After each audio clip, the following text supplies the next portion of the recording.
Kemudian juga saya ingin menyapa Ibu In Ibu In ya selaku Ketua Komunitas UMKM Binaan Unpad. Lalu juga ada Ibu Feti Oktaviani MAK, Ketua Tech Center Politeknik LP3I Jakarta yang nanti malam ini akan bertindak sebagai moderator. Tentunya juga serta seluruh peserta yang pastinya kami banggakan sudah bergabung di ruangan Zoom ini. Tentunya puji dan syukur marilah senantiasa kita panjatkan kehadirat Tuhan yang Maha Esa, karena atas limpahan rahmat dan karunia-Nya pada malam hari ini kita dapat mengikuti webinar dengan tema Cash is King, rahasia bisnis UKM tumbuh tanpa utang yang diselenggarakan oleh program studi Dr. Ilmu Akuntansi Universitas Pajajaran dalam keadaan sehat dan tanpa halangan apapun. Bapak Ibu perkenalkan, saya Junat Kapitan yang akan bertugas sebagai Master of Ceremony yang tentunya akan memandu jalannya kegiatan kita, webinar kita pada malam hari ini. Dan sebelum kita memulai rangkaian acara, marilah kita menundukkan kepala sejenak untuk berdoa menurut keyakinan masing-masing agar kegiatan ini dapat berjalan dengan lancar serta memberikan manfaat yang optimal. Berdoa disilakan.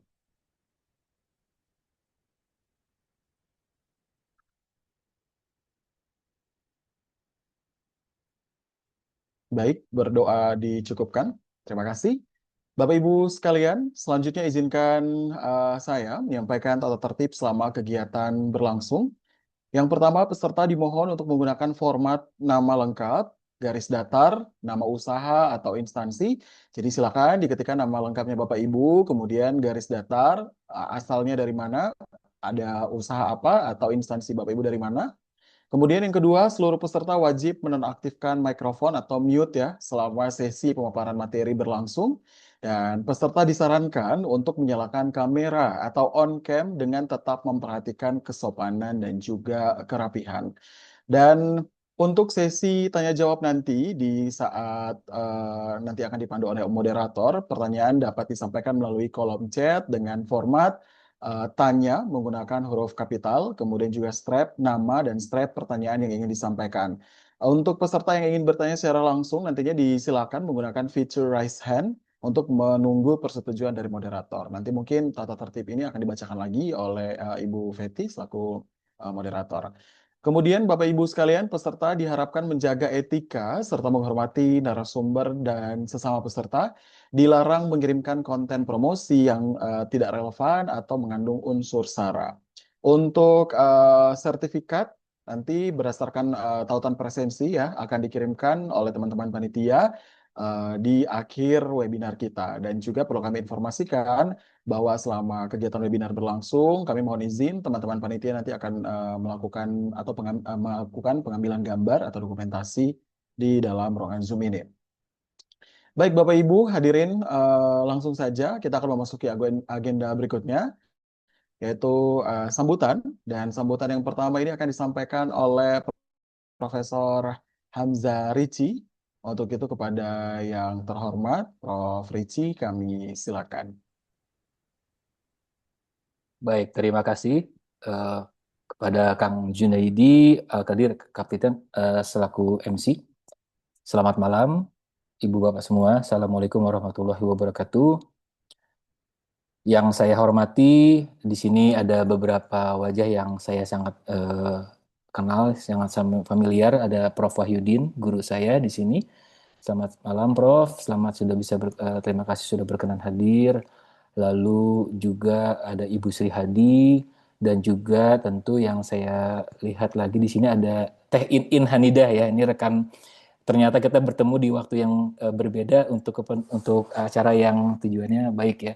Ini Teh In saya kenal baik dengan beliau di kawasan Sains Teknologi dulu ya, dan beliau juga terlibat di Pusat Inkubator Bisnis Unpad beberapa waktu yang lalu. Terima kasih sudah berkenan hadir Bu In. Beliau juga sebagai salah satu pengelola di rektorat ya di Unpad. Jadi ini suatu kesempatan yang baik juga untuk bisa membersamai acara ini. Tak lupa juga saya berikan apresiasi setinggi-tinggi juga kepada rekan-rekan di HIMA ya, Dokter Ilmu Akuntansi Unpad untuk penyelenggaraan acara ini.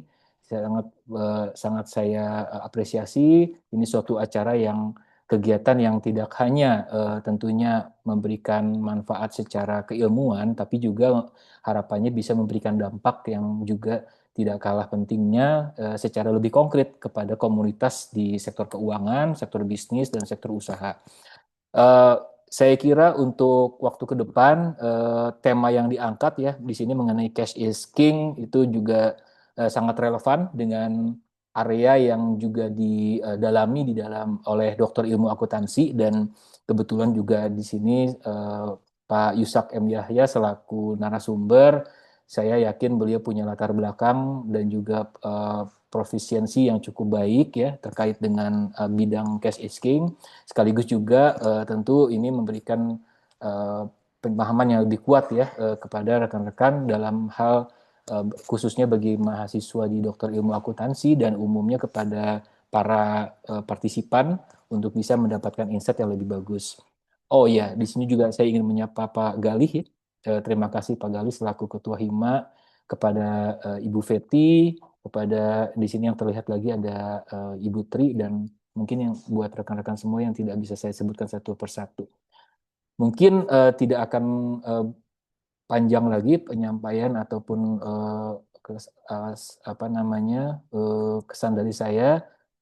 Yang paling penting adalah saya mendoakan semoga acara ini berjalan baik dan juga memberikan manfaat yang sedalam-dalamnya ya kepada semua partisipan yang menyelenggarakan dan juga yang seluruh partisipan yang menyempatkan untuk hadir ke sini. Karena ini acaranya saya kira kegiatannya akan sangat bermanfaat bagi kita semua.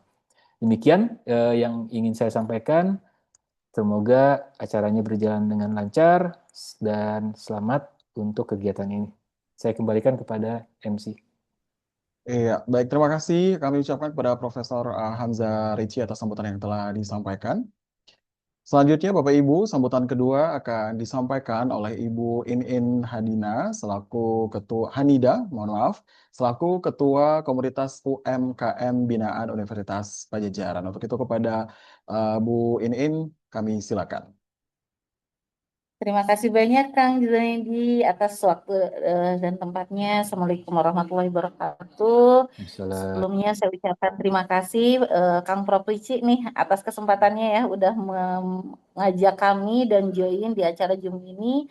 Kemudian terima kasih juga kepada Pak Yusak eh, atas insight-nya nanti yang akan disampaikan ke UMKM kami. Alhamdulillah nih topiknya sangat menarik sekali, rahasia bisnis UMKM tumbuh tanpa utang gitu ya. Dan ini biasanya yang menjadi permasalahan UMKM kurang modal gitu ya. Dan banyak sekali yang terlilit justru dengan hutang karena kurangnya analisis dari produknya, apa solusinya itu dengan utang gitu ya. Mudah-mudahan apa yang disampaikan sama Kang Yusak nanti ini bisa menambah inspirasi untuk teman-teman UMKM yang ada di seluruh Indonesia nih mungkin ya, nggak cuma hanya Jawa Barat aja. Dan mudah-mudahan kedepannya kita bisa berkolaborasi lagi Kang, membuat satu event yang waktunya mungkin agak agak lama ya untuk pemberitahuannya. Dan mudah-mudahan nanti UMKM binaan kami itu ada 3.000 sekian bisa join di seluruh Indonesia dengan topik yang memang menjadi permasalahan yang paling banyak untuk UMKM. Terima kasih untuk memberi kesempatan bergabung. Mudah-mudahan, insya Allah bukan mudah-mudahan lagi ya, ini insya Allah akan sangat bermanfaat buat UMKM kami. Terima kasih. Assalamualaikum warahmatullahi wabarakatuh. Waalaikumsalam warahmatullahi wabarakatuh. Terima kasih Bu In atas sambutan yang telah disampaikan. Dan Bapak Ibu sekalian, selanjutnya kita akan melaksanakan sesi dokumentasi dulu. Untuk itu kami mohon kepada seluruh narasumber dan juga pihak-pihak terkait Bapak Ibu peserta untuk boleh mengaktifkan kamera karena panitia akan melakukan pengambilan dokumentasi. Boleh berikan senyuman terbaiknya Bapak Ibu sekalian. Silakan teman-teman panitia, boleh langsung per layarnya.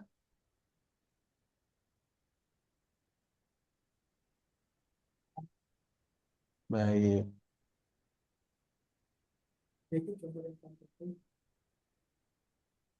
Oke, terima kasih Bapak Ibu sekalian. Nanti sambil berjalannya webinar kita juga nanti akan ada dokumentasi yang diambil langsung oleh teman-teman panitia. Oke, em, Bapak Ibu sekalian yang saya hormati, kita akan memasuki agenda utama kita ya pada malam hari ini, yaitu tentunya pemaparan materi dengan tema strategi UKM tumbuh tanpa utang yang nantinya akan disampaikan oleh narasumber kita. Nah, agar sesi ini berjalan secara terstruktur dan juga interaktif, maka seluruh rangkaian pemaparan materi hingga diskusi nanti akan dipandu oleh moderator. Untuk itu, saya langsung saja silakan kepada Ibu Feti Oktaviani MAK selaku moderator untuk mengambil alih jalannya acara. Silakan Bu Feti. Oke, terima kasih banyak Kang Junaidi. Oke, baik. Selamat malam Bapak dan Ibu pejuang UMKM. Apa kabarnya nih?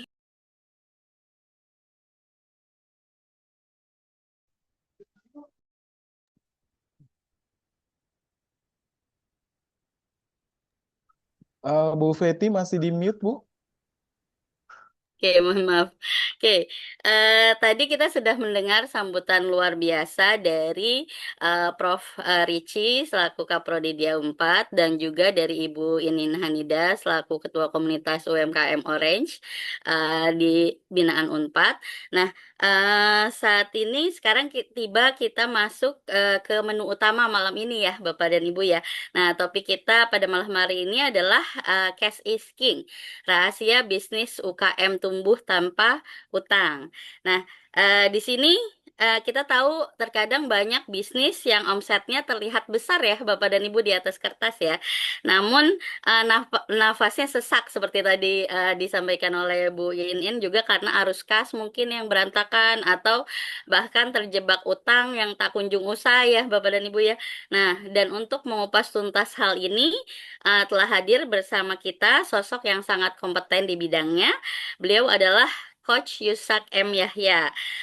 Beliau merupakan founder dari ilmukeuangan.com. Di sini sebuah platform yang sudah membantu ribuan pengusaha dalam mengelola keuangan bisnis dengan lebih sehat dan sistematis. Tanpa berlama-lama lagi, mari kita sambut dengan tepuk tangan virtual Pak Yusak M. Yahya. Selamat malam Pak Yusak. Kita berikan virtual Halo, applause. Oke. selamat malam.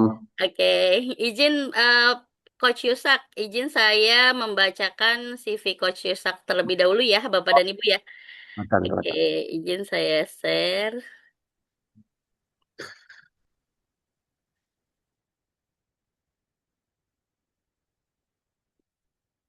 Oke, sudah tampil ya Bapak dan Ibu ya. Oke, jadi di sini Coach Yusak di sini merupakan expertise in business financial management ya, Bapak dan Ibu untuk pengolahan keuangan yang sedang growth. Lalu karir summary-nya di sini banyak ya Bapak dan Ibu ya bisa dilihat. Beliau merupakan Coach Yusak ini merupakan CEO dari CEO dari Serasa Food, lalu co-founder dan CFO of Ladang 5, lalu co-founder of SS Venture Capital, founder ilmukeuangan.com, founder Accelerate, founder Smart Financial MAP Program, business advisor in several companies, international certified financial modeler and valuation analyst, lalu financial expert and foodies at Business ID, serta lecturer in several universities. Oke. Dan saat ini sedang mengambil program doktoral di Universitas Pajajaran ya Pak ya. Oke, baik. Tanpa berlama-lama lagi, waktu dan layar saya berikan kepada Coach Yusak. Dipersilahkan, Coach. Oke, Masya Allah, Bismillah. Assalamualaikum warahmatullahi wabarakatuh. Waalaikumsalam warahmatullahi wabarakatuh. Alhamdulillah, salatu wassalamu ala Rasulillah mabad. Terima kasih. Di sini ada guru saya, Prof. Ricci. Mohon izin, Prof. Juga ada Ibu Sri Hadi. Mohon izin, Bu. Dok, nih guru-guru saya semua nih. Ada juga Prof. Wahyudin. Terima kasih, Prof. Udah hadir. Insyaallah. Oke, teman-teman semuanya, teman-teman Hima, dia juga teman-teman dari panitia. Jadi di sini juga saya mengundang para pengusaha-pengusaha binaan atau dari database-nya ilmu keuangan ya, yang teman-teman mungkin udah sering tiap minggu, insya Allah saya sering bikin Juminar seperti ini, tapi kali ini nuansanya agak beda. Kenapa? karena hari ini kita kolaborasi dengan program Doktor Ilmu Akuntansi Unpad, gitu ya teman-teman ya. Jadi di sini ada beberapa profesor. Oke. Nah, tema kali ini gitu ya yang ingin saya bawakan adalah tentang cash flow. Kenapa? Karena tadi sudah disebutkan di CV saya banyak bantu perusahaan. Mungkin udah ratusan perusahaan saya bantu secara finansialnya. Banyak perusahaan yang lagi ada masalah cash flow. Hari ini aja saya udah dihubungin oleh dua owner ya, pengusaha, dia ada masalah cash flow. Lalu kemarin saya ada juga satu perusahaan travel, ya, ada perusahaan travel, dia terdampak sama perang Iran, lalu dia betul-betul babak belur, dan itu viral tuh, ownernya gitu ya, viral di trade, viral segala macam itu ownernya datang ke kantor untuk minta insight bagaimana cara melakukan restrukturisasi, terutama ketika mereka ada utang yang tidak dibayar dan segala macam. Nah, jadi memang kondisi ekonomi juga menyebabkan para pelaku usaha juga harus lebih mikir gitu ya dalam berinvestasi, terutama investasi yang langsung berkaitan dengan potensi arus kas yang memburuk nantinya ke depan. Saya juga udah diminta pendapat banyak pihak ya terkait masalah ekonomi ya. Kita harus bilang bahwa mungkin Indonesia masih tetap tumbuh, tapi pertumbuhannya di berapa persen kita nggak tahu gitu ya. Mungkin paling nggak mirip dengan tahun lalu atau mungkin di bawahnya. Tapi kalau untuk lebih tinggi dibanding tahun lalu kayaknya sih agak berat gitu ya. Dan tentu hal ini akan berdampak kepada sektor usaha, di mana teman-teman juga harus lebih berhati-hati dalam melakukan investasi, kira-kira seperti itu. Nah, lalu juga kaitannya sama penggunaan utang, gitu ya. Nah, jadi sama penggunaan utang. Banyak perusahaan yang ya dia disodorin utang sana-sini, tapi akhirnya nggak bisa bayar, default, gitu ya, dan segala macam. Akhirnya harus menanggung beban fix, beban tetap yang cukup besar. Nah, di sini mungkin saya coba sharing gitu ya. Kira-kira ada nggak sih cara bisnis kita tetap tumbuh tanpa mengandalkan utang? Kira-kira kayak gitu ya teman-teman ya. Nah, modul ini saya buat atas sebuah apa ya? Sebuah story sebenarnya. Jadi ada pengusaha, ya ini seorang ibu-ibu ya. Jadi ada seorang ibu-ibu dia punya bisnis B2B. Nah, dia punya customer itu perusahaan. Jadi kebetulan ibu ini punya pabrik kecil eh, dan dia supply itu ke perusahaan-perusahaan. Nah, omsetnya naik, jadi revenue-nya naik. Tapi ketika revenue naik, makin besar omsetnya, makin banyak permintaan, si ibu ini makin nggak punya uang, gitu ya. Setiap akhir bulan dia pusing, harus bingung karena harus ngegaji karyawan dan juga harus membayar supplier. Nah, si ibu ini nggak ada uangnya, padahal omsetnya naik terus, ya. Omsetnya naik, makin besar, makin besar. Jadi semakin besar omsetnya, semakin si ibu ini nggak punya uang. Dan setiap akhir bulan si ibu ini selalu berhutang, ya. Si ibu ini akhirnya mengambil loan, mengambil pinjaman untuk menutupi bayar operasional dan juga berbayar supplier. Nah, sampai terus-terusan seperti itu sampai si ibu ini mulai stres, ya, GERD-nya mulai naik, ya, rambutnya udah mulai putih dan akhirnya dia ikut kelas. Jadi kebetulan memang saya punya kelas, nanti saya akan share ya teman-teman ya. Jadi akhirnya dia ngobrol sama saya. Begitu saya analisa, teman-teman, begitu saya analisa ternyata problemnya satu. Dia punya customer B2B, customernya nggak banyak, itu customernya kalau nggak salah ada sekitar 7 customer atau 10 customer, saya lupa. Tapi dari total omsetnya, itu datangnya 70% dari omsetnya datang dari satu customer. Jadi kalau misalkan perusahaan ini punya omset 10 miliar setahun misalkan, itu 7 miliarnya datang dari satu customer. Dan yang customer ini itu bayarnya tempo 60 hari. Ya, sementara si ibu ini harus bayar ke supplier 7 hari. Kalau kita lihat di situ ada gap ya. Gapnya berapa? 60 dikurang 7.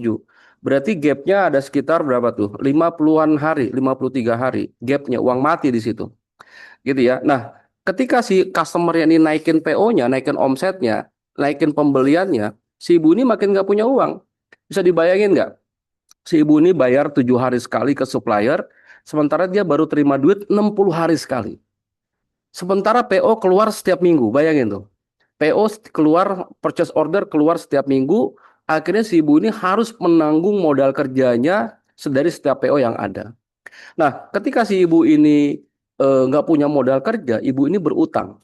Dia ngambil utang, gitu ya, sehingga beban bunganya menjadi besar, sehingga debt ratio-nya menjadi lebih besar dan akhirnya interest coverage ratio-nya semakin memburuk. Rasio-rasio keuangan jadi buruk tuh semuanya. Nah, sehingga si ibu ini lama-lama stres. Nah, saya akhirnya ketemu saya bilang, Bu, masalahnya satu, Bu. Ini ada di customer yang ini.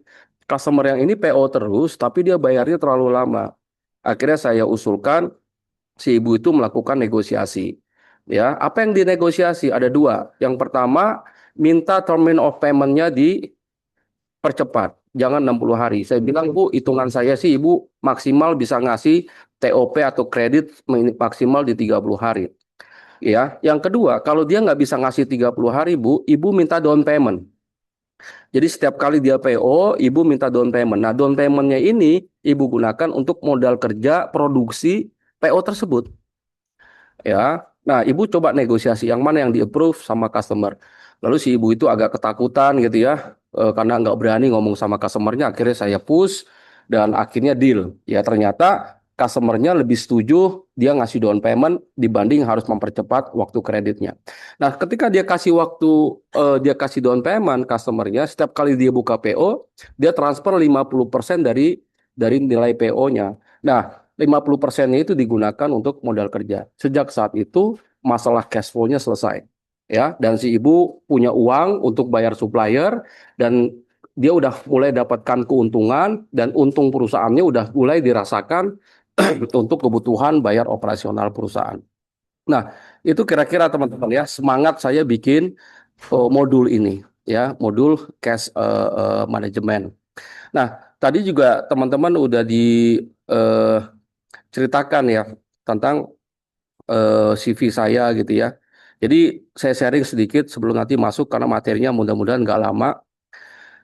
Oke, jadi eh, karena saya udah cukup lama bantu UKM dan saya lihat ada problem ya, ada problem yang cukup besar di UKM yaitu masalah knowledge. Saya dulu sering diundang ya sama kementerian-kementerian untuk ikut di program-program UMKM ya, ngebantu bikin bikin program dan segala macam dan pemerintah banyak memberikan insentif ya, modal, akses dan segala macam kepada UKM. Tapi saya ngerasa sebenarnya problemnya UKM itu bukan modal menurut saya. Menurut saya problemnya UKM itu lebih ke knowledge. Ya, kenapa? Karena banyak bisnis yang didanai, dikasih dana insentif, hibah dari pemerintah, ujung-ujungnya nggak jadi bisnis tuh. Dia bingung bagaimana ngelola perusahaan, bagaimana mengembangkan bisnisnya. Nah, untuk itu saya pikir saya coba masuk ya berkontribusi dalam mengembangkan atau membantu meningkatkan literasi keuangan untuk UKM. Nah, dari situ saya bikin satu platform nih, namanya ilmukeuangan.com. Teman-teman bisa cek di sini ya. Nah, di sini membernya udah lebih dari 160 ribuan ya. Di database kami juga udah lebih dari 30 ribu dan hampir semuanya itu owner gitu. Dan teman-teman di sini boleh belajar gratis. Di sini saya bikin ebook ya. Ebook itu bisa di-download hampir tiap hari nih. Saya sebulan nulis 10 ebook ya dengan tim ya. Teman-teman bisa download secara gratis ya. Teman-teman butuh template laporan keuangan. Dan di sini juga saya nulis blog ya. Dan tim ya bikin blog tulisan itu hampir setiap hari tentang keuangan. Ya, jadi tentang keuangan saya buat, nih ada artikel, ada video, teman-teman bisa baca, bisa belajar. Nah, tujuannya dari bikin platform ini adalah untuk meningkatkan literasi keuangan Indonesia. Karena saya pikir ini juga kaitan sama tesis saya gitu ya. Saya menulis bahwa hubungannya literasi keuangan dengan pertumbuhan bisnis ternyata sangat sangat signifikan. So, silakan follow ilmu keuangan, belajar gratis di ilmu keuangan. Ya, kita sama-sama berbagi ya. Oke, saya akan masuk ke ke materi tentang cash flow management. Ya, tadi udah diperkenalkan ya teman-teman yang belum kenal, salam kenal, yang udah kenal senang ketemu kembali. Orang nyebutnya saya tuh coach. Saya kalau dipanggil di luar tuh Coach Yuzak gitu loh. Tapi kalau saya di kampus ya saya mahasiswa biasa gitu ya teman-teman ya. Jadi saya aktif memang di bidang finance. Saya juga investor, saya punya perusahaan venture capital, join dengan beberapa partner ya. Saya juga bantu beberapa perusahaan. Dulu saya analis, ya saya certified untuk financial modeler dan valuation analyst. Banyak membantu perusahaan ketika mau deal dengan investor, dengan venture capital, gitu ya. Dan saya S1, S2, S3 saya di Pajajaran, S3 saya lagi menyelesaikan, masih mudah-mudahan lancar ya teman-teman ya. Dan saya ngambil banyak sertifikasi juga di luar ya teman-teman. Oke, kita mulai dari sini. Alasan 82% kenapa perusahaan kecil gagal itu karena masalah cash flow. Jadi gini teman-teman, yang bikin perusahaan bangkrut itu bukan perusahaan itu untung atau rugi. Banyak perusahaan untung tapi uangnya nggak ada. Ya, ada perusahaan yang rugi uangnya banyak. Jadi laba atau rugi itu tidak menyebabkan perusahaan itu bangkrut. Kalau kita belajar ya, teman-teman tahu Gojek. Gojek sampai hari ini masih rugi, teman-teman. Laporan keuangannya masih negatif. Ya, tapi dia masih bisa bertahan dan masih bisa tumbuh. Ya. Lalu banyak juga perusahaan yang untung tapi uangnya nggak ada. Ya tadi si ibu tadi yang saya ceritain gitu. Ya. Nah, di sini yang akhirnya menyebabkan kebangkrutan itu adalah masalah cash flow. Makanya judulnya cash is king, gitu ya. Jadi profit is queen. Jadi kalau orang tahu ya, cash is king, profit is queen. Nah, di data yang lain juga mengatakan banyak perusahaan UKM ya, kecil bangkrut. Kenapa? Karena ran out of cash. Ini masalah cash flow semuanya. Oke. Nah, di sini kita coba belajar ya bagaimana memanage arus kas kita. Ya, jadi ada istilah ya cash is king, profit is queen.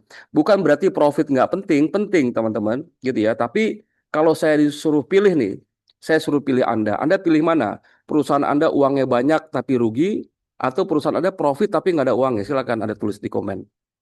Anda pilih yang mana? Ekstrim ya. Tentu Anda pengennya profit dan uangnya banyak gitu ya. Tapi kalau di kondisi tertentu Anda pilih yang mana kira-kira?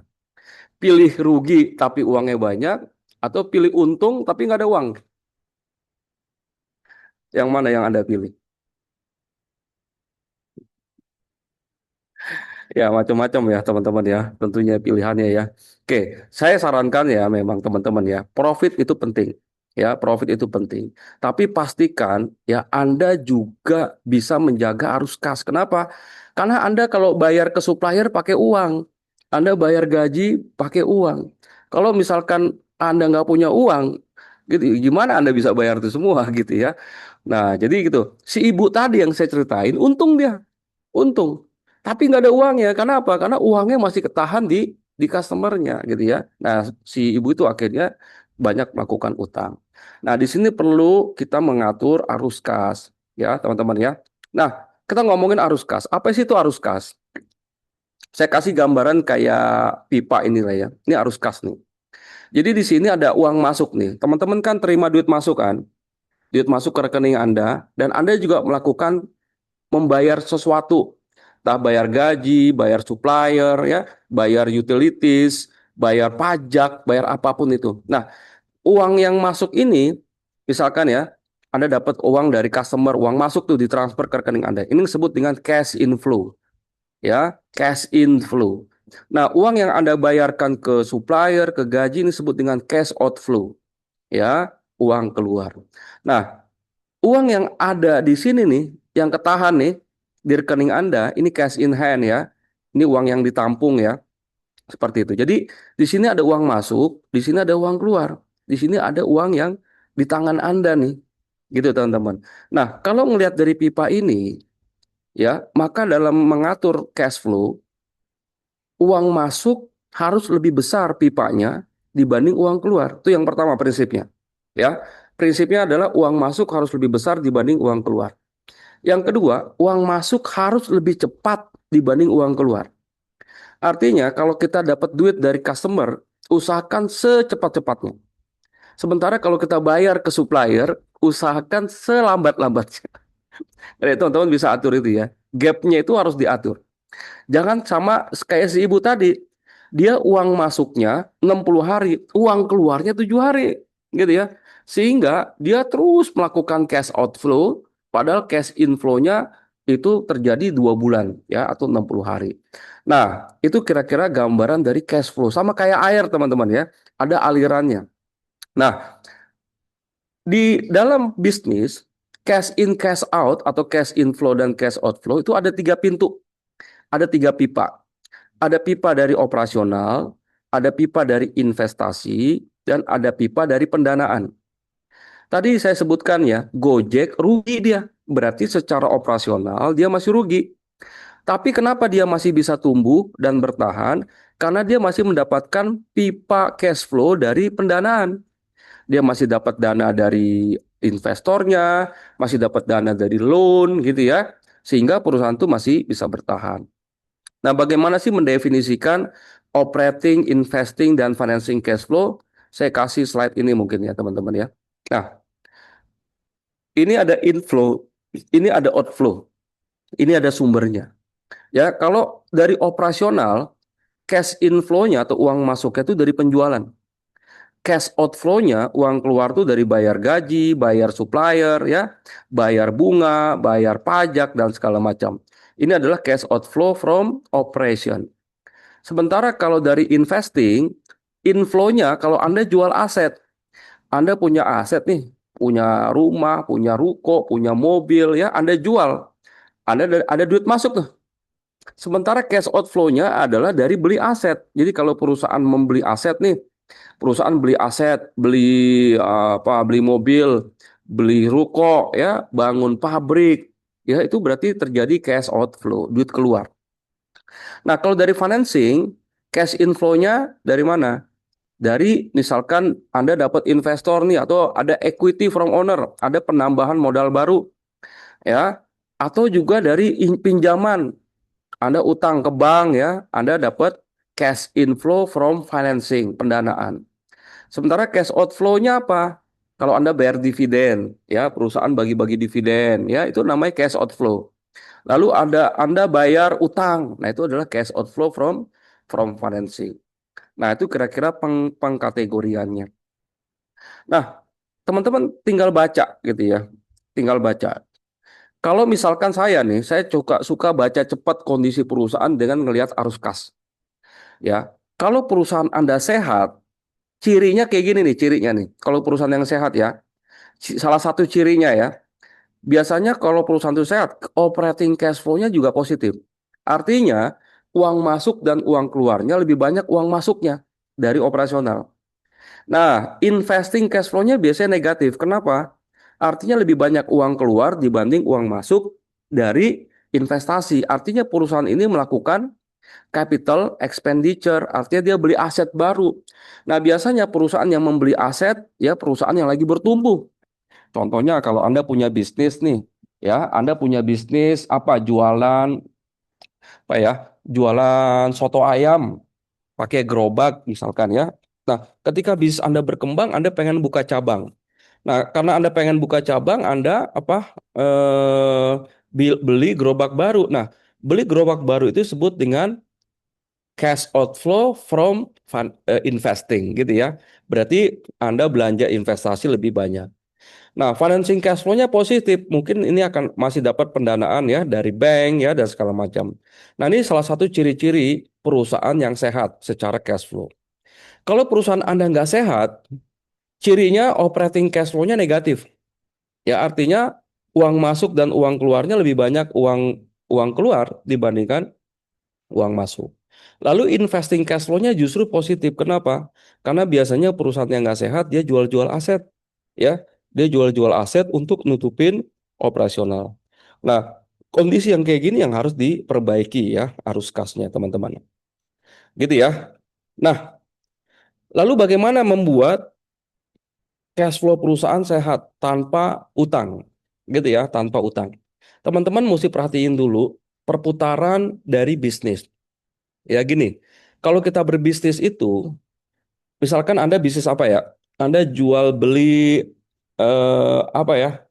Anda bisnisnya fashion atau baju atau makanan atau snack atau apapun ya yang Anda bisniskan.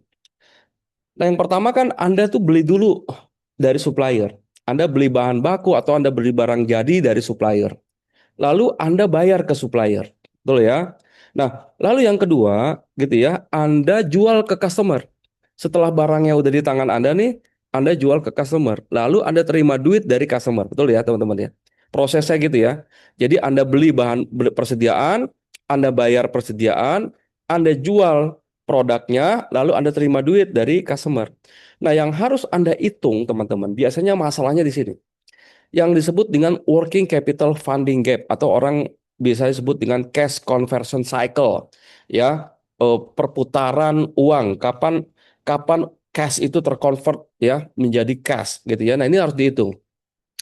Yaitu Anda harus hitung jarak dari Anda terima duit dari customer dengan Anda bayar ke supplier itu jaraknya berapa lama gapnya. Nah, gap ini yang harus Anda hitung, teman-teman. Nah, bagaimana Anda ngitung gapnya? Ya, rumus gampangnya gini. Rumus gampangnya adalah cash from customer-nya berapa hari. Jadi, misalkan saya kasih contoh, Anda dapat duit dari customer misalkan 30 hari. Ya, jadi Anda bisnisnya B2B, ya, lalu Anda jual, lalu Anda baru dapat duit 30 hari. Lalu, berapa hari Anda menyimpan persediaan? Misalkan Anda beli persediaan untuk 1 bulan ya, berarti Anda nyimpan persediaan juga 30 hari.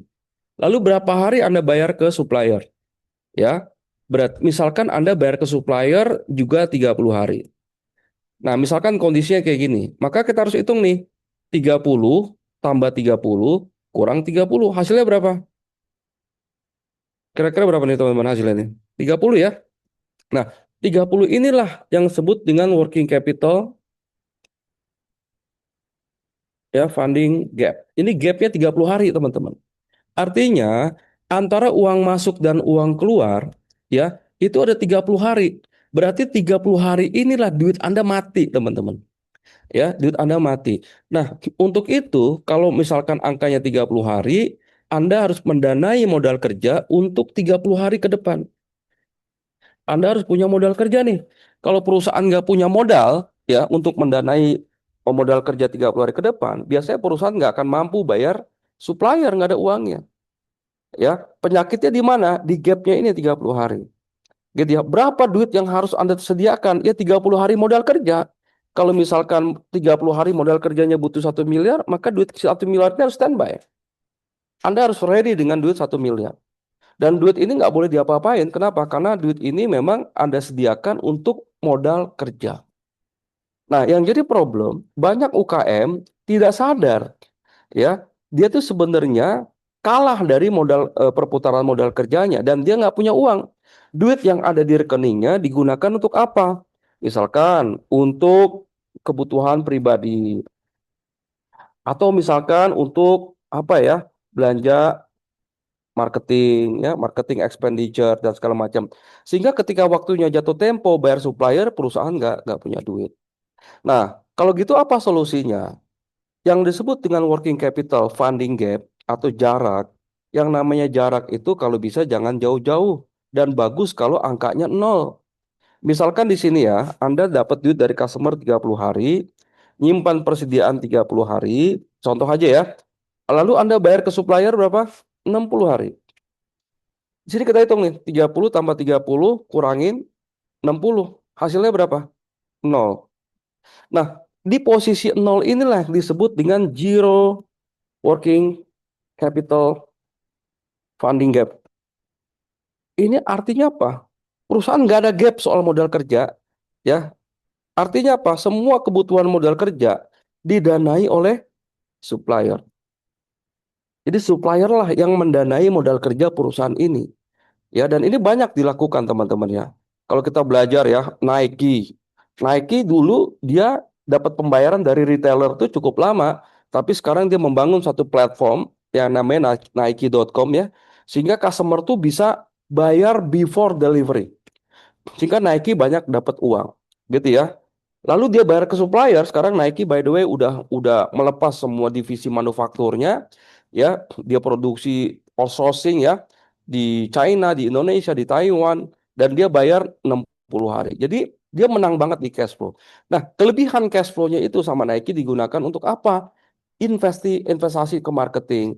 Dia akuisisi apa? Atlet-atlet di semua cabang olahraga gitu ya untuk memarketingkan produk-produk Nike sehingga Nike makin besar semakin besar.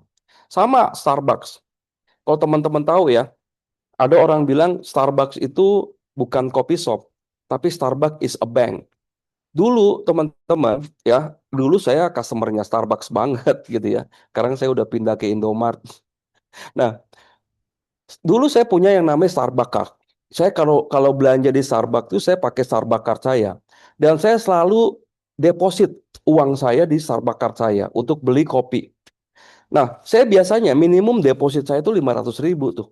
Dan ternyata teman-teman, deposit itu kalau uang itu dikumpulin, ini di Amerika only ya, itu duit itu terkumpul, ini according to Wall Street Journal data featured in MarketWatch, Starbucks customer in the US have loaded at least 1.2 billion US dollar ke dalam company card. Luar biasa kan.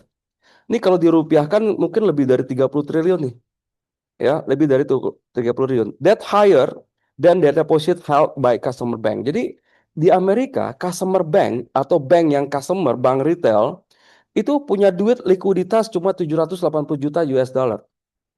Sementara Starbucks punya 1,2 miliar US dollar. That's why banyak analis mengatakan Starbucks itu lebih bank dibanding bank.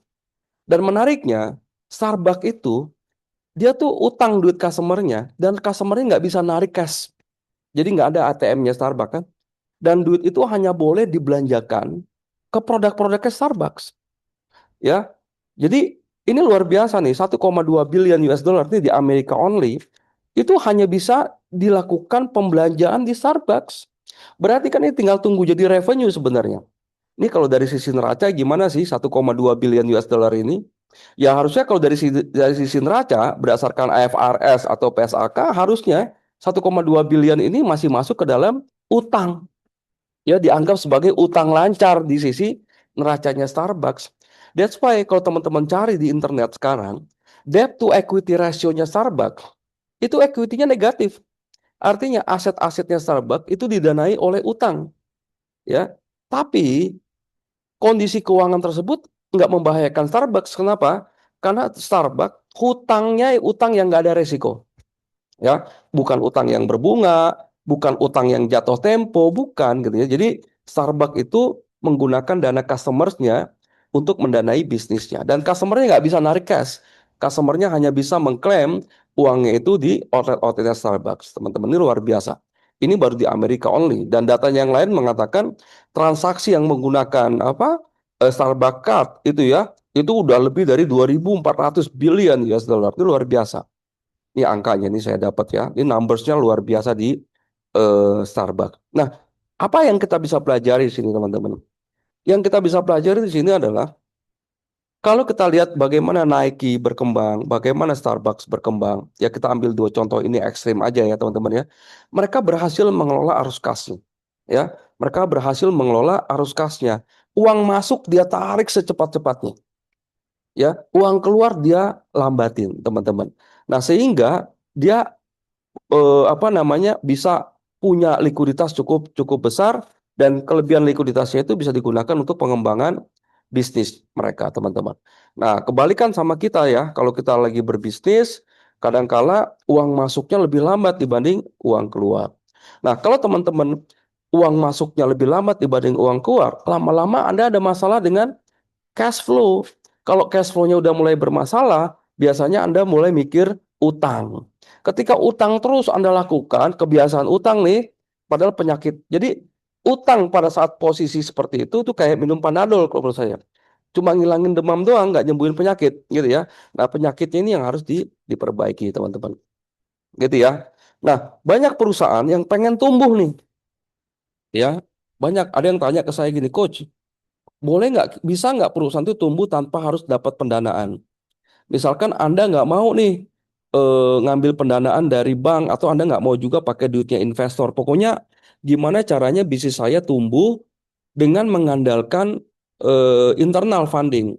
Jawabannya bisa dengan syarat tapi ya dengan syarat. Yang pertama pastikan profitability ratio-nya cukup bagus. Saya biasanya mengambil pakai EBITDA ya, pakai EBITDA ratio-nya, EBITDA margin ya. Kalau misalkan EBITDA margin Anda bisa di atas 20%, ya, EBITDA itu earning before interest, tax, depreciation, and amortisasi atau keuntungan sebelum dipotong bunga, pajak, dan penyusutan. Kalau misalkan keuntungannya itu bisa di atas 20%, Anda memenuhi syarat. Ya, saya biasanya ngambil patokan 2 kali dari suku bunga. Jadi itu bisa saya jadikan sebagai patokan. Dan ini juga sebagai patokan saya kalau saya mau invest ke perusahaan gitu ya teman-teman. Yang kedua, kalau working capital cycle-nya atau perputaran modal kerjanya udah mendekati zero, saya nggak harus zero, nggak harus nol, tapi minimal jangan besar-besar. Contohnya gapnya cuma 15 hari itu masih oke, ya. Yang ketiga gitu ya, Anda punya asetnya lean. Jadi bisnis Anda ini bukan aset yang heavy aset. Jadi bukan bisnis yang asetnya banyak gitu loh. Ya, tapi aset yang bisa di-lean-kan. Nah, salah satu ukurannya adalah biasa saya menghitung dengan rasio keuangan yang namanya asset turnover ratio. Asset turnover ratio itu adalah berapa sih perbandingan aset terhadap revenue yang dihasilkan sama sebuah perusahaan dalam 1 tahun.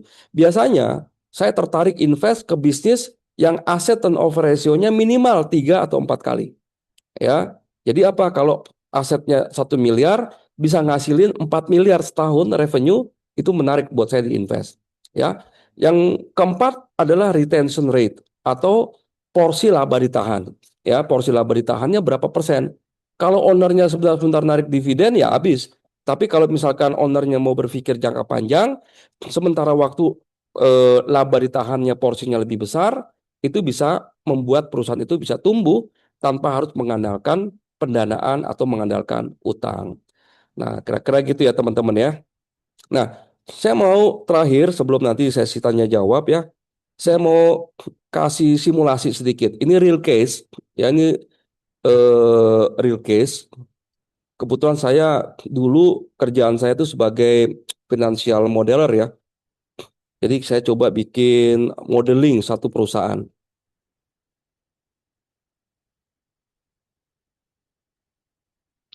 Ntar ya, saya coba share sebuah Excel ya.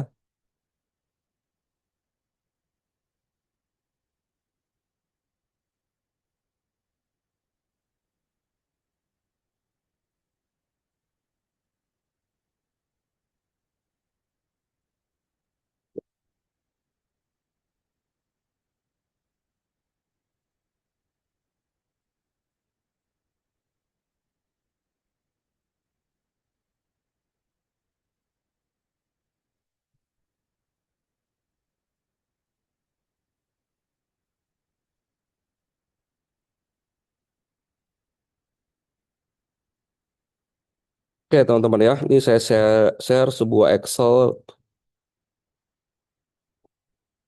Nah, ini ada satu perusahaan ya. Ini datanya, sebenarnya datanya real tapi udah saya samarkan ya. Oke, ini ada satu perusahaan.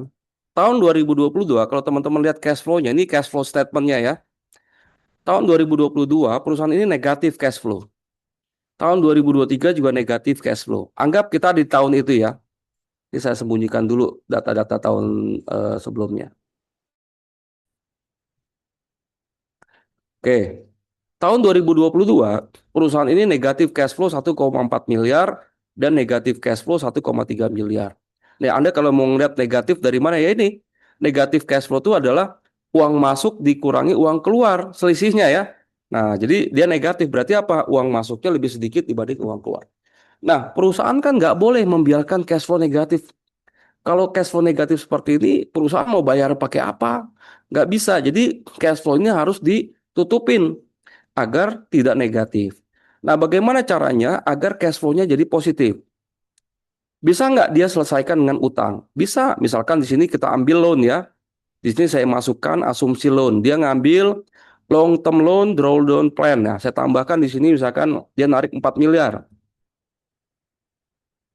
Ya, dia narik 4 miliar di sini. Kita lihat cash flow-nya positif ya, teman-teman ya. Nah, tapi kenapa harus pakai utang gitu? Ya, misalkan dia nggak mau utang, Pak. Oke, kita nggak usah jadi utang.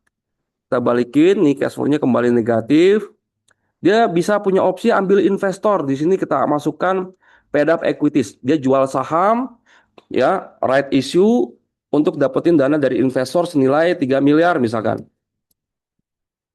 Masuk investor. Cash flow-nya positif. Oke. Tapi ada minusnya nggak kalau Anda ngambil equity dari investor? Ada dong. Equity Anda pasti berkurang. Gitu ya. Anda harus lepas ya. Anda akan terjadi yang namanya kondisi delusi saham, ya saham Anda akan terdelusi. Nah, kalau Anda misalkan nggak mau, ya Anda ilangin nih. Nah, sekarang kita cari penyakitnya apa sih? Kalau saya, teman-teman ya, kalau ngeliat kondisi kayak gini, yang saya cari tahu tuh penyakitnya dulu. Penyakitnya di mana sih? Nah, saya lihat di sini, penyakitnya ada di operasional. Maka menurut saya, ngambil pendanaan berapapun akan tetap masalah. Kenapa? Karena penyakitnya ini harus dibenahin. Ini negatif cash flow dari operasionalnya terlalu besar tuh. Cash inflow, ya cash flow from operationnya negatif. Nah, begitu saya analisa di sini, adanya masalahnya di mana? Nih masalahnya nih. Days of receivable, days of inventory, dan days of payable. Saya lihat di sini, working capital gap-nya 90 hari, kegedean teman-teman. Ini yang jadi masalah. Maka misalkan kita perbaiki ya teman-teman ya. Uang masuk dari customer-nya misalkan kita buat 30 hari. Inventorinya kita jaga di 30 hari. Bayar ke supplier kita misalkan naikin ke 45 hari. Ya, tinggal 15 gap-nya. Apa yang terjadi kalau ini 15 hari? Gap-nya. Saya balikin ya dulu ya. Ini gap-nya kita buat 15 hari ya. Kok nggak mau? Oh, ini kita benahin ya. Ini kita tarik ke sini. Nah, sekarang 15 nih, teman-teman nih. Nah, kita lihat cash flow-nya. Udah positif. Bahkan gede lagi. Ya, jadi nggak perlu pakai pendanaan. Anda tinggal atur uang masuk harus lebih cepat dibanding uang keluar. Uang masuk harus lebih besar dibanding uang keluar. Nah, jadi prinsip mengatur cash flow cuma dua itu menurut saya, teman-teman. Ya, uang masuknya harus lebih cepat, uang masuk harus lebih banyak dibanding sama uang keluarnya.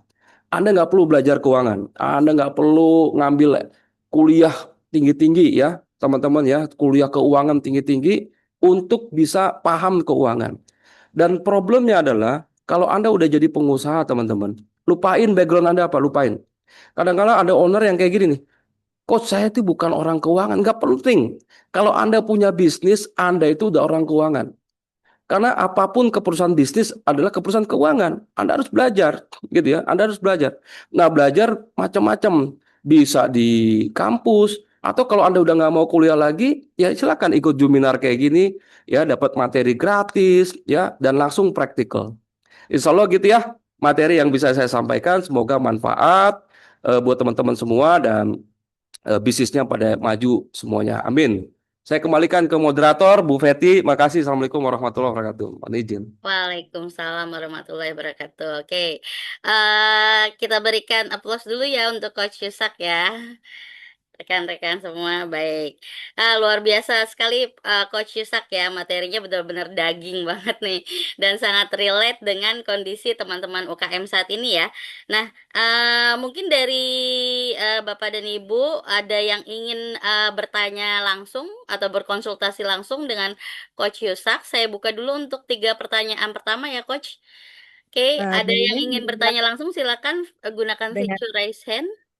Oke, baik. Fitur raise hand-nya silakan Ibu diklik terlebih dahulu. Oke, Ibu Diah ya. Oke, dari Ibu Diah terlebih dahulu ya. Selain Ibu Diah ada lagi Bapak dan Ibu? Sebentar ya, Bu. Oke. Belum ya. Oke. Baik, dari Ibu Diah terlebih dahulu silakan Ibu.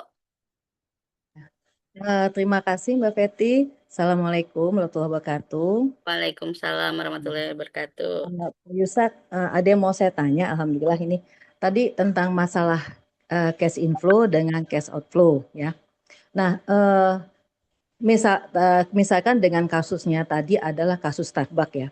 Dia cash inflow-nya banyak gitu loh. Nah, sekarang pemasannya bagaimana Pak Yusak jika kan tadi kita usahakan untuk cash outflow-nya adalah dipermainkan waktu ya, di permainan waktu, jadi agak melambat ya. Nah, bagaimana kalau misalkan kejadian bagaimana seorang pengusaha melihat atau Starbucks sendiri melihat jika pada misalnya dengan kasus geopolitik ini gitu ya kan geopolitik ini misalnya pada saat dia harus membayar ke klien untuk pembelian bahan baku misalnya ternyata harganya naik karena ikut dolar misalkan ya. misalnya harga dolarnya naik gitu loh, harga dolar naik atau ada terjadi kenaikan-kenaikan lah yang lain. Nah, pada saat itu ternyata eh, uang masuknya itu tidak tertutup. Walaupun tadi sudah masuknya banyak, ternyata dia malah jadi berhutang, tidak tertutup. Itu bagaimana dia mengatur cash outflow-nya gitu. Terima kasih Pak Yusat. Oke, ini pertanyaan Ervan ya dari Bu Dia. Ini Ervan nih. Begini Bu, kita bahas statusnya Starbucks, gitu ya. Dia narik uang dalam bentuk deposit dari customernya.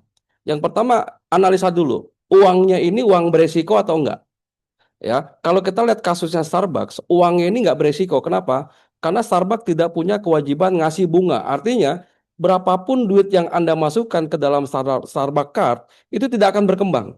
Jadi kalau kita naruh duit 500.000 di Starbucks, kita baru pakai nanti 6 bulan lagi, ya duit itu tetap 500.000, betul ya. Jadi cash ini bukan yang beresiko.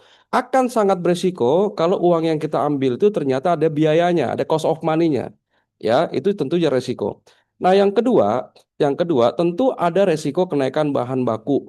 Nah, disinilah Starbucks pasti dia punya yang namanya divisi treasury atau cash management. Nah, biasanya tidak semua uang cashnya customer ini itu digunakan ya untuk ekspansi atau segala macam. Tapi biasanya sama satu perusahaan itu dimasukkan dulu di dalam satu investasi instrumen. Ya, namanya treasury income. Contoh yang paling aman sama Starbucks dimasukkan ke dalam obligasi misalkan ya. Dari situ dia dapat 6% tuh. Nah, dari pendapatan treasury tersebut atau treasury income itu biasanya digunakan untuk mengcounter ya kenaikan bahan-bahan. Misalkan nih inflasi katakan di 3%, 5%. Gitu ya. Nah, kita dapatkan treasury income di angka 6-7%. Masih ada untung di situ. Nah, sekarang di kasus perang ya, di status perang nih, kondisi kayak gini kayak gimana gitu ya kan. Nah, tentunya kalau Anda ngelihat situasi ini lagi nggak baik, tentunya utang atau mengambil pendanaan atau utang yang berbiaya besar itu beresiko. Menurut saya beresiko. Tapi kalau ada orang gitu ya. Ada orang misalkan dia mau ngasih pinjemin dana saya gratis dan saya punya satu tempat untuk muterin uangnya gitu ya. Muterin uangnya dengan memberikan imbal hasil lebih besar. Menurut saya itu satu keuntungan yang bagus ya, keuntungan yang bagus. Nah, tentu gini teman-teman, lihat bisnis per bisnis. Kalau bisnis Anda termasuk bisnis yang beresiko tinggi, contohnya apa? Kemarin ada satu owner travel umroh tuh datang ke saya. Ya, dia sebulan ngeberangkatin sampai dengan 30 sampai 40 grup. Bayangin tuh. Jamaahnya setiap bulan itu 1.000 sekian orang. Dan dia menggunakan satu maskapai. Dan kebetulan maskapainya itu transitnya di Dubai. Ya, dia pakai Emirates. Dan ketika bandara Dubai dibom, bam, itu jamaah yang dari Saudi yang nggak bisa pulang, yang jamaah dari Indonesia nggak bisa berangkat. Teman-teman, itu resiko yang cukup besar. Nah, di kondisi yang seperti itu menurut saya jangan diteruskan. Ini harus ngerem dulu. Ya, kenapa? Karena industrinya sangat sangat rentan gitu ya. Tapi kalau misalkan kita bisnisnya itu bisnis yang domestik ya, kita main di consumer, di FMCG atau di F&B kuliner gitu ya, dan customer kita lokal-lokal dan kita lihat ya, saya pikir itu masih aman sih. Gitu Bu ya. Jadi memang komprehensif ya kita harus lihat kondisi tersebut. Yang jelas gini, jangan ambil pendanaan dengan biaya yang mahal. Itu saya langsung kasih red flag tuh. Ya jangan gitu kan, hindari dulu. Hiduplah dari keuntungan, putarlah laba ditahan, hidup yang lebih irit-irit gitu ya, jangan jangan jangan boros di situasi seperti ini gitu ya. Dan kalau ada kesempatan misalkan ada pendanaan yang murah dan Anda bisa yakin memutarkan uang tersebut dengan imbal hasil lebih besar, ambil go ahead dengan short term aja. Jangan main di long term. Itu mungkin ya insight saya ya di lapangan. Gitu, Bu Dia. Ya, ya. Mudah-mudahan Oke, bermanfaat. baik. Gimana Bu Dia? Sudah jelas Ibu Dia? Baik, Pak Yusuf, berarti di sini kalau untuk tadi untuk timeline permainan pembayaran dengan pembelian bahan baku, berarti cuma di permainan main waktu ya. Karena kalau misalnya kita bermain di obligasi, tentunya kan ada timeline juga dari obligasi ya.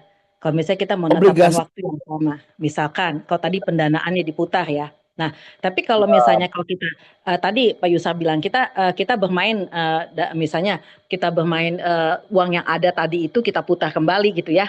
Kita putar kembali. Nah, Pak Yusuf, berarti kalau misalnya kita lihat dengan kasus Indonesia, kan banyak sekali gitu kayak asuransi gitu dia dapat uang premi dari berbagai kliennya lalu dia putar dan cara salah, berarti ini disalahnya pada saat dia menentukan strategi pendanaannya ya begitu ya. Ya, salah satunya. Saya nggak bilang itu satu-satunya. Tentunya banyak faktor ya. Kayak misalkan kita lakukan investasi, kita mikir nih, kita naruh uang di satu tempat, itu dihitung atau enggak. Apalagi misalkan uang tersebut kita taruh di instrumen-instrumen yang beresiko tinggi semua gitu ya. Nah, tentu itu ada kesalahannya di mana gitu. Nah, jadi itu. Yang kedua, manajemen risiko. Saya kemarin nulis konten ya, saya bikin konten itu hari gini Anda harus nyalain risk management. Nah, problemnya UKM itu nggak ada manajemen risikonya. Jadi mereka main hajar aja gitu ya. Main hajar aja. Jadi kemarin tuh saya bikin ya teman-teman ya.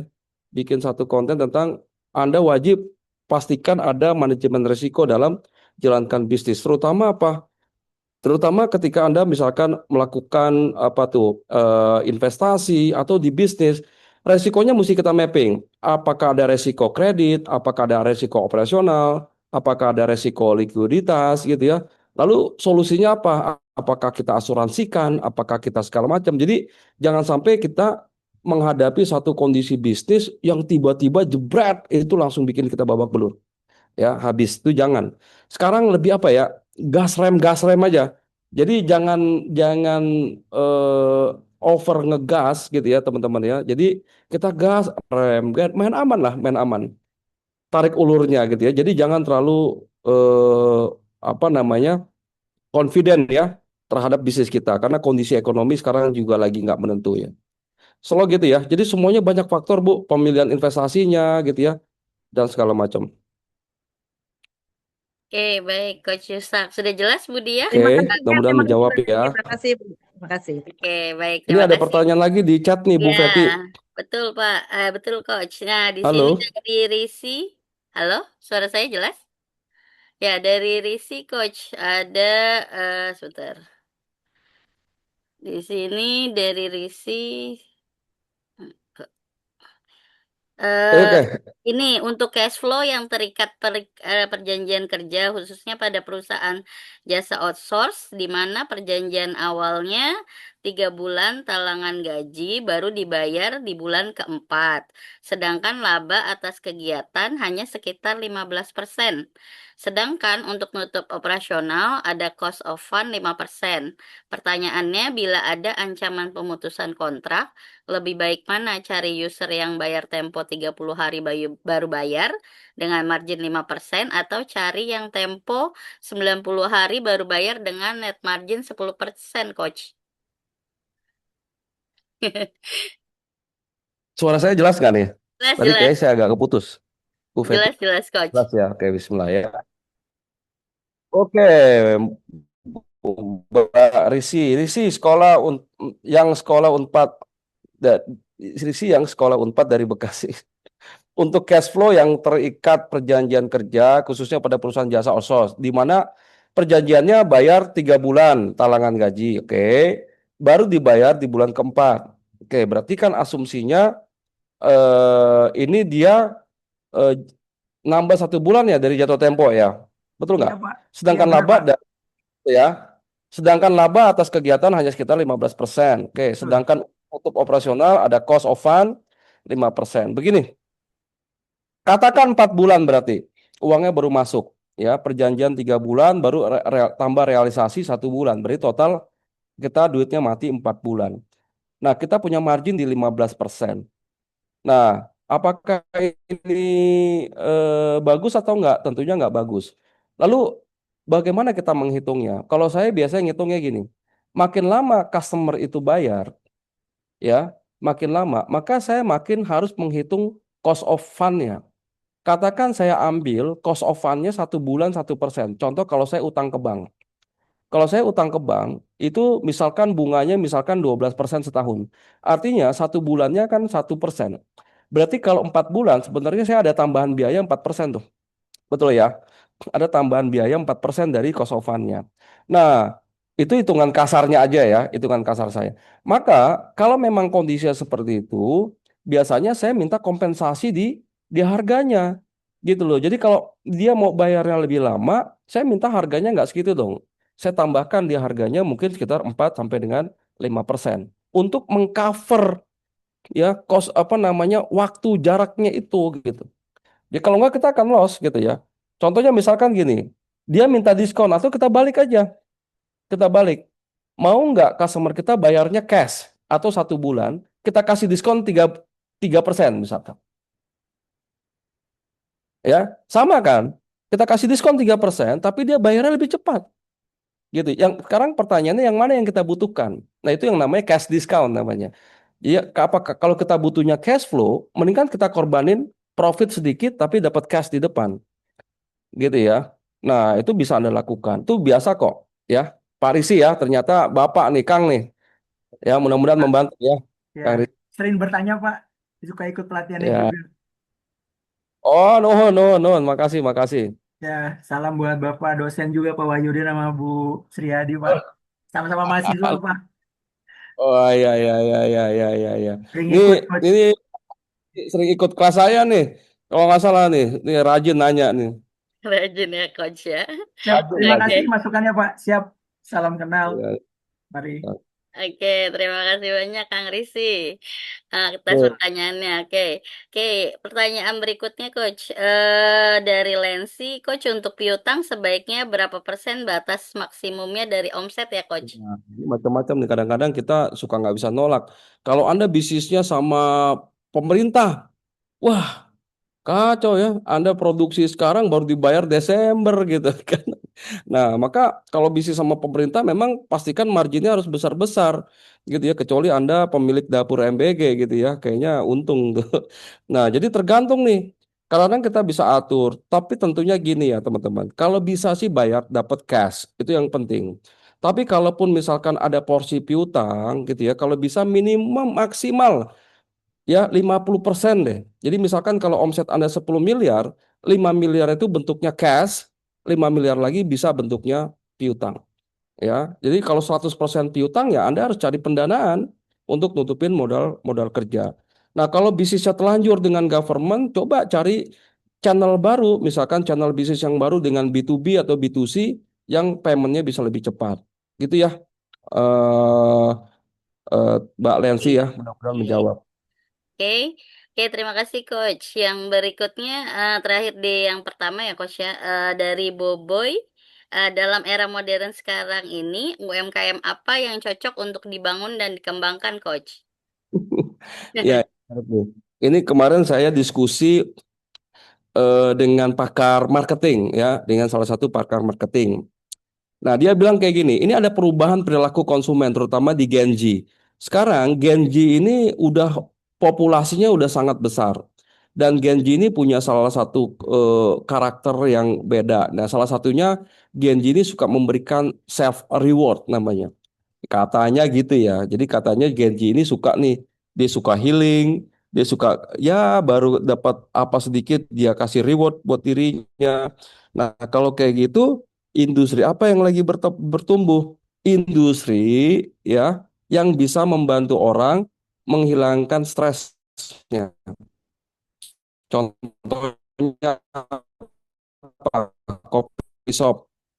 Nongkrong teman-teman lihat kopi shop rame itu bukan orang banyak duit isinya orang stres gitu ya orang lagi betul-betul nyari suasana baru gitu di sana tuh jadi salah satu yang lagi dikembangkan sekarang kopi shop ya kopi shop itu lagi rame gitu ya teman-teman ya dan saya juga ada bantu kopi shop terbesar di Bandung yang depannya J belakangnya No itu tahu ya itu itu financial manajemennya itu saya yang bikinin ya saya yang buatin modelingnya dan di Jakarta mereka juga buat juga dengan brand yang lain gitu ya wah itu luar biasa dia bisa bisa apa ya bisa payback period atau pengembalian modalnya bisa di bawah 2 tahun.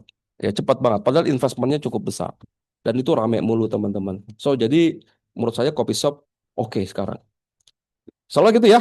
Ini luar biasa nih pertanyaannya keren-keren. Oke, Bu Feti ada lagi? Oke, Coach, terima kasih. Oke, itu pertanyaan yang termin pertama ya, Coach ya. Kita buka pertanyaan termin kedua. Di sini sebentar, agak ngelag. Dari Bapak dan Ibu ada yang ingin bertanya langsung, silakan raise hand. Kalau belum, izin saya membacakan yang ada di kolom chat ya, Coach. Di sini dari Novianto dari Jakarta, jika pemilik usaha punya lahan yang disewakan kepada pihak luar, namun menawarkan dibangun cabang usahanya kepada si penyewa, apakah dimasukkan dalam cash flow investasi juga, Coach? Terima kasih penjelasannya. Betul. Usaha punya lahan. Lahan ini Disewakan disewakan. kepada pihak luar, namun menawarkan dibangun cabang usahanya kepada si penyewa. Apakah dimasukkan dalam cash flow investasi juga? Ntar dulu. Namun nih kayak jadi ini saya punya lahan nih, lahannya saya sewain, oke. Namun yang menawarkan siapa?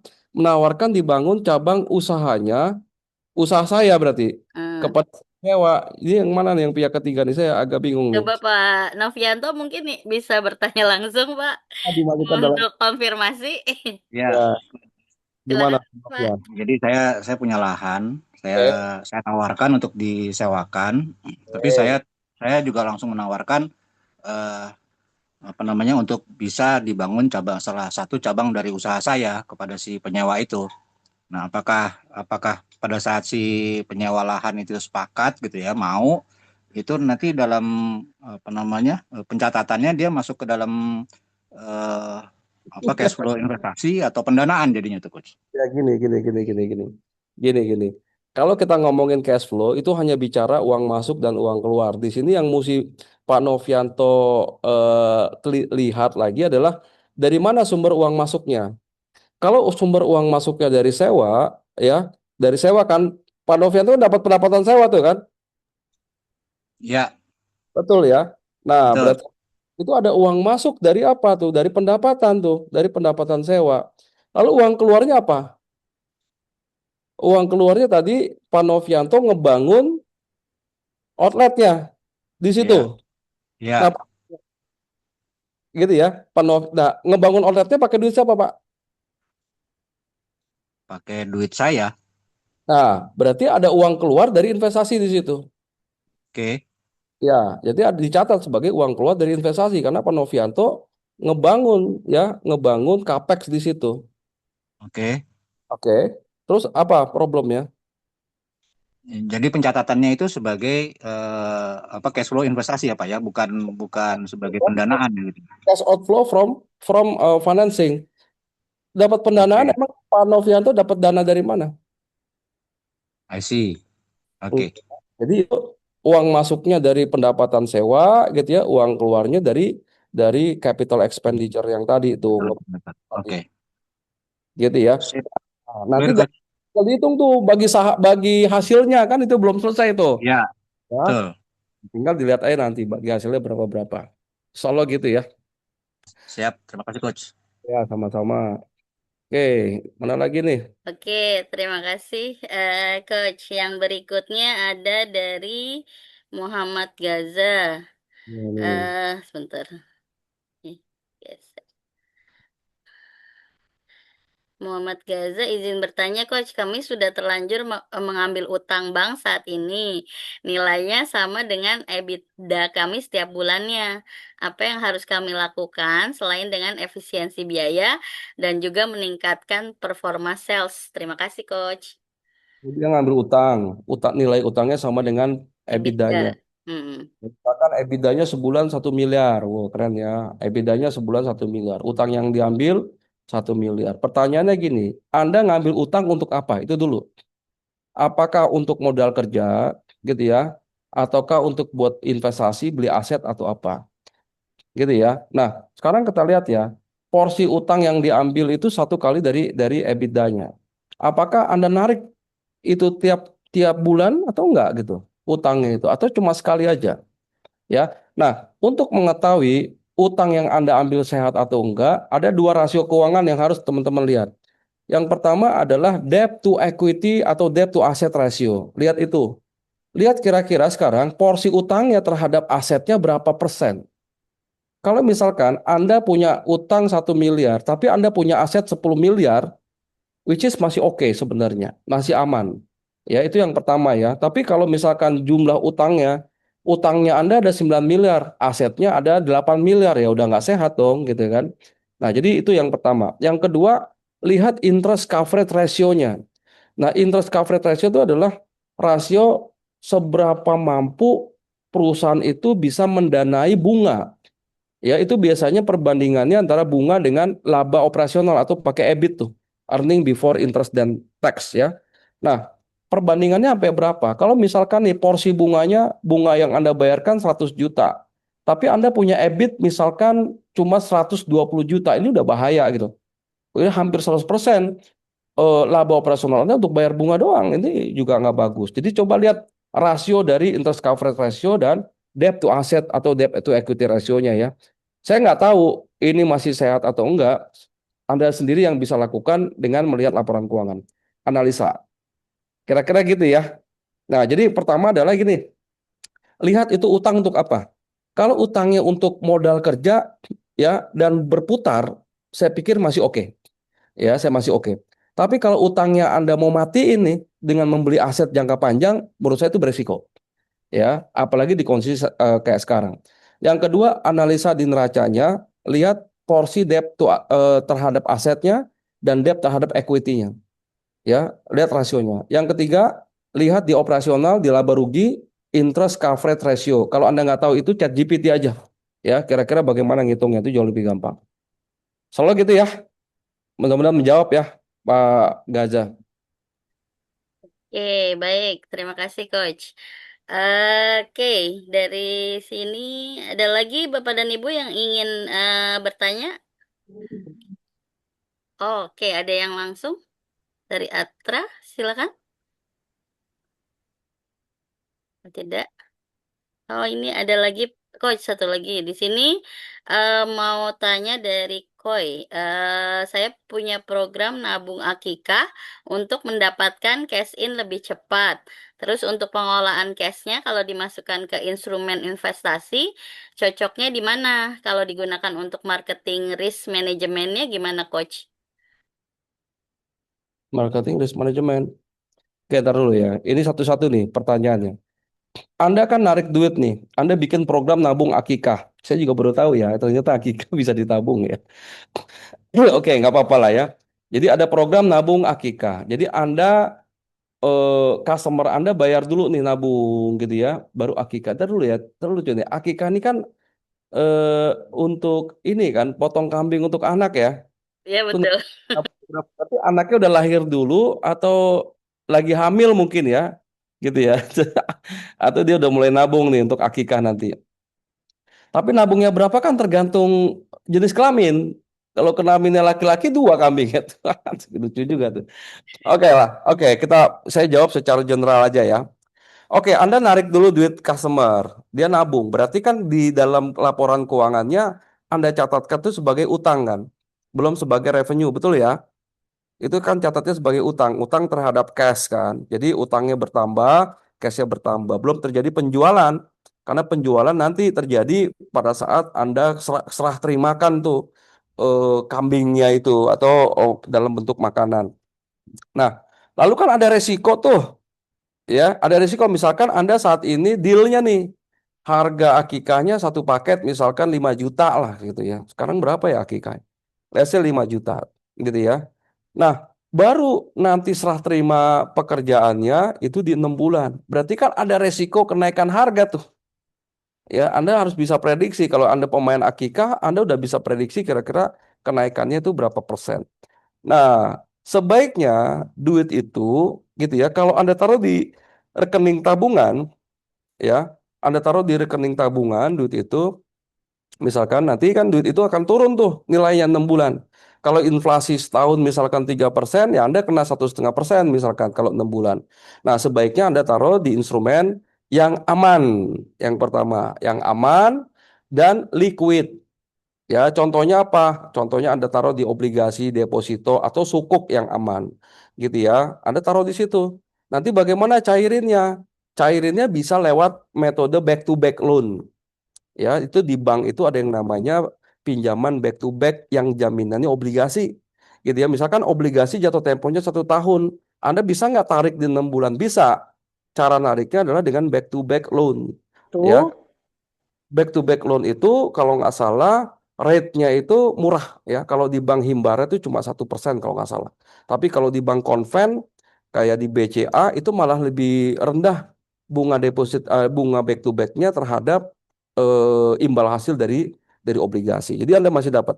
Yang kedua, pastikan Anda punya margin ya. Marginnya bagus. Ya, misalkan Anda nih jual 5 juta tapi sebenarnya HPP-nya itu misalkan cuma 2,5 ya. Anda ngambil margin 50%. Nah, sehingga resiko kenaikan harga itu masih bisa ketutup dari profitability margin yang teman-teman dapatkan. Kalau marginnya tipis-tipis bahaya. Ya, mudah-mudahan gitu ya. Menjawab ya, Pak Koy. Oke, Coach. Terakhir mungkin ya, Coach ya, nanti sebelum ke dosen, ini dari Pak M. Iqbal mau tanya, Coach, kalau kita beli barang slow moving, tapi suppliernya itu minta sistem pembayarannya di muka, tapi sebenarnya barangnya itu marginnya tebal, itu menurut Coach bagaimana? Jawabannya gini, seberapa yakin Anda bisa menjual barang itu? Itu jawab pertanyaan pertama yang harus dijawab. Yang kedua, kalau Anda yakin bisa menjual barang slow moving itu, berapa lama Anda bisa menjual? 1 bulan, 2 bulan, 3 bulan, 4 bulan, silakan. Gitu ya. Nah, kalau Anda yakin misalkan, oke kita ambil misalkan 4 bulan, kita bisa menjual. Barang ini slow moving. Oke, yang ketiga, berapa marginnya dari barang tersebut? Marginnya tadi tebel ya, besar. Let's say margin kotornya itu misalkan let's say di 70% misalkan. Oke, nah ambil atau enggak? Kalau Anda yakin bisa jual dan Anda bisa memprediksi berapa lama bisa menjual dan marginnya juga besar, maka saran saya ambil. Kenapa? Kenapa ambil? Karena 4 bulan, 6 bulan, let's say cost of fund-nya sekitar 6%. Anda punya margin 70%. Apalagi kalau barang itu barang langka, ya, barang yang susah didapat atau Anda punya akses di satu distributor yang distributor Anda jadi sole distributor misalkan. Ya, itu silakan. Kalau Anda mau bermain di situ, slow moving tapi margin besar. Contohnya. Nah, bagus kalau Anda bisa just in time barangnya. Jadi kerjasama dengan supplier, ya, Anda cuma kasih deal, misalkan kasih deal tanda jadi, tapi itu belum jadi inventory Anda. Jadi resiko Anda cuma ada di tanda jadinya gitu ya. Nah, itu mungkin bisa lebih lebih aman kalau Anda mau kayak gitu. So, lihat cash by cash, ya, lihat cash by cash. Contoh misalkan kayak gini. Sekarang ada plastik nih, harga plastik naik 50%. Tapi masih ada supplier plastik yang masih mau jual barangnya ya dengan kenaikan harga 5%. Kita prediksi nih 6 bulan ke depan harga plastik akan naik 50%. Misalkan kayak gitu ya, teman-teman ya. Nah, lalu kita punya cash. Nah, cashnya itu boleh nggak kita belanjakan plastik di harga yang masih murah? Kalau memang Anda ketergantungan dengan bahan baku plastiknya tinggi dan Anda nggak mau menanggung resiko kenaikan dari harga tersebut, ya, dan Anda daripada duit itu Anda taruh di obligasi cuma dapat 6% setahun, sementara kalau Anda beliin plastik, Anda stok, Anda bisa dapetin margin lebih besar, so go ahead. Ya, tapi ingat ya teman-teman, ini harus dengan hitungan yang matang. Saya pikir itu ya, Bu Feti ya. Ini luar biasa pertanyaannya. Ya, Eh, Coach. dan Benar-benar sekali. Oke, baik. Eh, Oke, terima kasih Coach atas jawaban-jawabannya. Kita berikan aplaus terlebih dahulu ya rekan-rekan ya untuk Coach Yusak. Terima kasih Coach atas materi malam ini, daging sekali ya Coach ya. Jadi terima kasih atas antusiasme Bapak dan Ibu sekalian pada malam hari ini. Sebelum saya closing, izinkan saya di sini pesan penting dari Coach Yusak ya. Tadi salah satunya adalah cash is king, profit is queen ya Prof ya. Ya Coach ya Prof. Oke, jadi cash itu penting ya. Profit mungkin penting tapi cash lebih penting ya ya Coach ya. Itu. Jadi di sini cash itu adalah nafas bisnis dari UMKM ya Bapak dan Ibu ya. Jadi di sini omset bisa membuat kita bangga, namun arus kas lah yang dapat membuat kita bertahan dan tumbuh dengan tenang tanpa bayang-bayang utang. Nah, di sini kami ucapkan terima kasih banyak atas materinya dari Coach Yusak, atas ilmu yang sangat aplikatif, juga kepada Prof.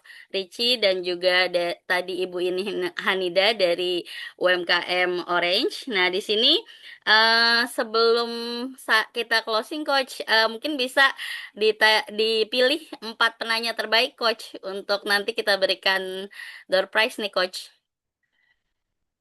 Dari Coach Yang mana ya? kira-kira. Saya lupa nih.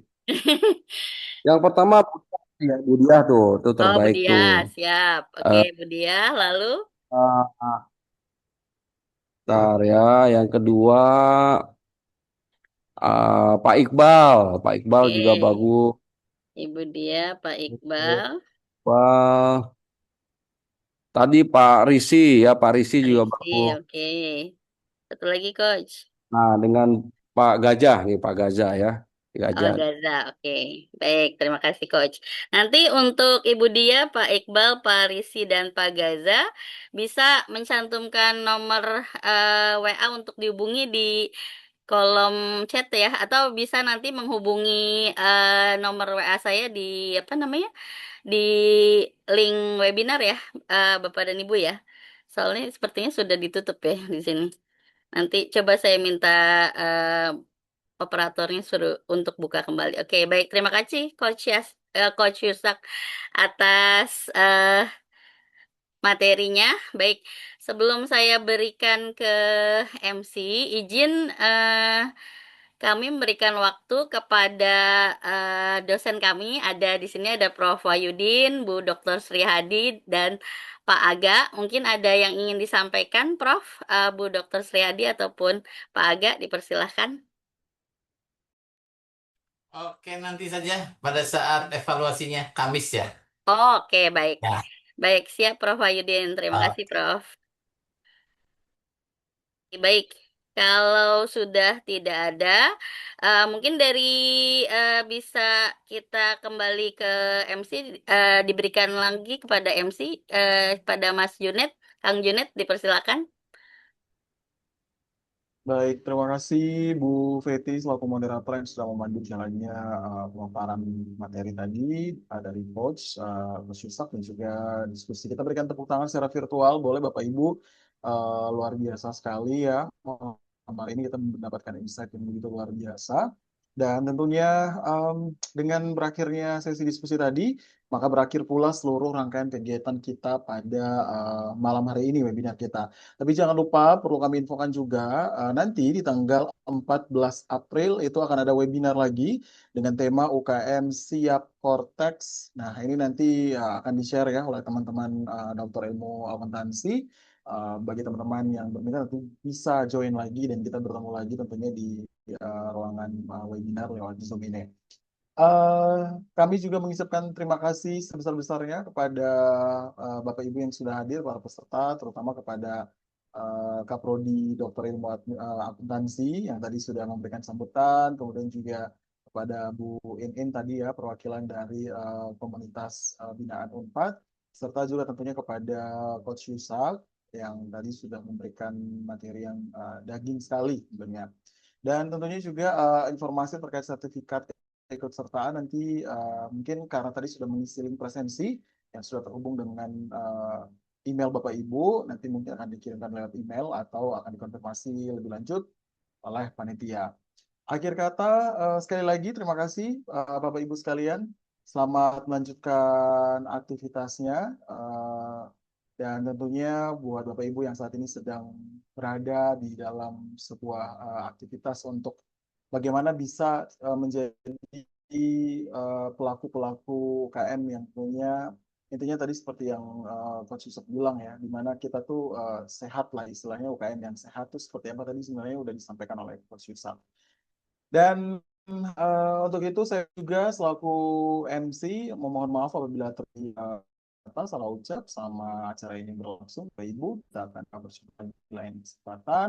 Akhir kata, wabillahi taufiq wal hidayah. Wassalamualaikum warahmatullahi wabarakatuh. Selamat malam dan salam sejahtera untuk kita semua. Terima kasih Bapak Ibu.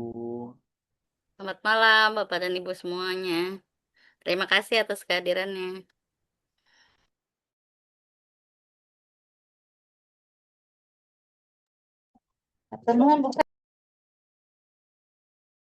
Ternuhun Ibu Inin atas kehadirannya.